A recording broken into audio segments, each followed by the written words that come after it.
जिल्हाधिकारी बॉम्बने उडवून देण्याची मेल पाठवून धमकी दिली आहे। यावर सातारा पोलीस प्रशासनाकडून कार्यालयाची शोध मोहीम केली असता त्यातून कोणतीही आशास्पद वस्तू भेटली नाही।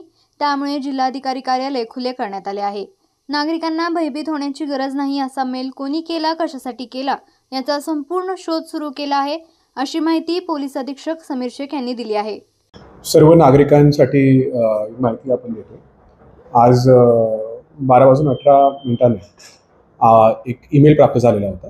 त्याच्यामध्ये जिल्हाधिकारी कार्यालयाला एक्सप्लोजिव्ह ठेवण्याची त्याच्यामध्ये माहिती दिली होती आणि त्याच्यामध्ये धमकीचं स्वरूप त्याच्यामध्ये होता। तात्काळ त्याच्यामध्ये संपूर्ण जो परिसर त्याला इव्हॅक्युएट करण्यात आला। त्या ठिकाणी शोध मोहीम सुरू केली। संपूर्ण परिसर कॉर्डन आपण करण्यात आला आणि कॉर्डन केल्यानंतर प्रत्येक बिल्डिंगमध्ये प्रत्येक खोली सर्च करण्यात आली। त्याच्यामध्ये कुठल्याही प्रकारच्या संशयास्पद वस्तू भेटली नाही आहे। त्यानंतर संपूर्ण परिसरला आता कॉर्डन करून आम्ही तरी ठेवलेलं आहे। नागरिकांना याच्यामध्ये कोणालाही याच्यामध्ये भयभीत होण्याची अजिबात काही गरज नाही आहे।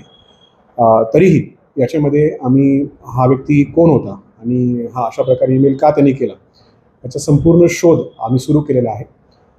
जरी याच्यामध्ये काही सापडला नाही आहे तरी ह्या व्यक्तीला शोधून त्याच्यावर योग्य ती कारवाई करण्याची जी प्रक्रिया आहे ती सध्या सुरू आहे। एक्झॅक्टली त्याच्या मनात काय आहे ते आता सध्या तरी नाही सांगता येईल, परंतु कारण आम्ही BDDS शोध तर संपूर्ण परिसरचा घेतलेला आहे, त्यामुळे ही ईमेल पूर्णपणे हा आपण असं म्हणू शकतो की हा मेल खरं नव्हता।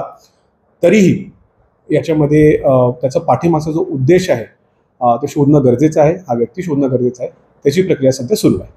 आपल्या तालुक्यातील जिल्ह्यातील बातम्या सर्वप्रथम पाहण्यासाठी आजच सातारा न्यूजला YouTube चॅनलवर सबस्क्राइब करा, लाईक करा, शेअर करा आणि बेल आयकॉन प्रेस करायला विसरू नका।